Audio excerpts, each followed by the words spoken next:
তুই দুনিয়াতে ঘুষ খেয়ে অন্যের হক ছিনিয়ে নিচ্ছিস। আর ঘুষ খাবো না, আর করবো না।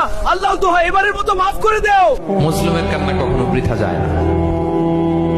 মুসলিমের কান্না কখনো বৃথা যায় না। জীবনের কোনো না কোনো সময়ে এর প্রায়শ্চিত্ত আপনাকে করতে হবে। হ্যালো পাটোয়ারি সাহেব, আমাদের জমিগুলো একটু ভাগ করে দিতে হবে, আর আমার দিকে একটু খেয়াল রাখবেন, তাহলেই আপনার পকেট গরম থাকবে। আরে কি যে কম মিয়া, খালি শরম দাও। আচ্ছা আসতেছি, যাই। আজকে ভালো একটা দান মারতে পারবো। আজকে সকাল সকাল এত সুন্দর একটা দান, বাহ! কার মুখ দেখে উঠলাম রে। ওরে বাবা, সাপ আসলো কোথা থেকে?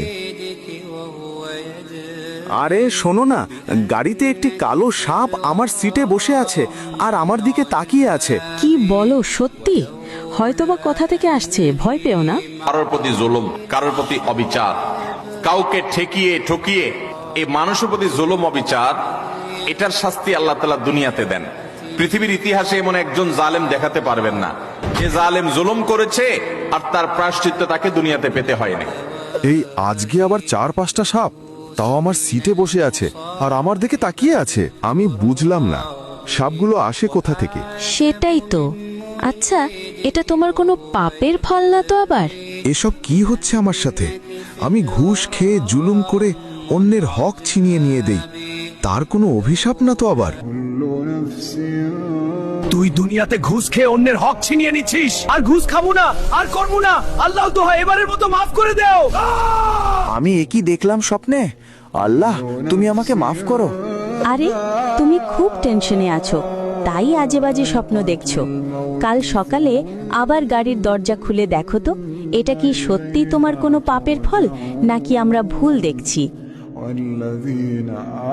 আজকেই দেখবো আমি, এতদিন কি ভুল দেখলাম নাকি সত্যি। হাই আল্লাহ, আজকে দেখি অনেক সাপ। এসব কি হচ্ছে আমার সাথে?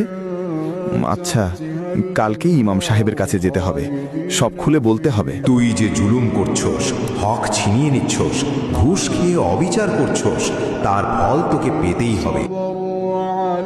এটা কি স্বপ্ন দেখলাম নাকি সত্যি সত্যি? হুজুর, আমাকে বাঁচান, কিছু সাপ আমার পিছু ছাড়ছে না, তারপর আরো আজে বাজে স্বপ্ন দেখছি। আচ্ছা, তুমি কি কখনো কারো প্রতি জুলুম বা কারো হক নষ্ট করছো? হুজুর, আমি বুঝিনি, না বুঝে ঘুষ খাইতাম, জুলুম করতাম।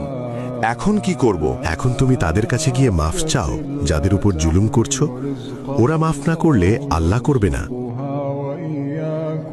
রাজু, তুমি আমাকে মাফ করে দাও, আমি তোমার সাথে জুলুম করছি। তুমি আমাকে মাফ না করলে আল্লাহ আমাকে ছাড়বে না। আমাদের এই শিক্ষণীয় ভিডিওটি আপনার কাছে কেমন লাগলো, আর আপনারা কিরকম শিক্ষণীয় ভিডিও চান তা অবশ্যই কমেন্টে জানাবেন। আর এরকম নিত্য নতুন ভিডিও পেতে আমাদের চ্যানেলটি ফলো দিয়ে রাখুন এক্ষুনি।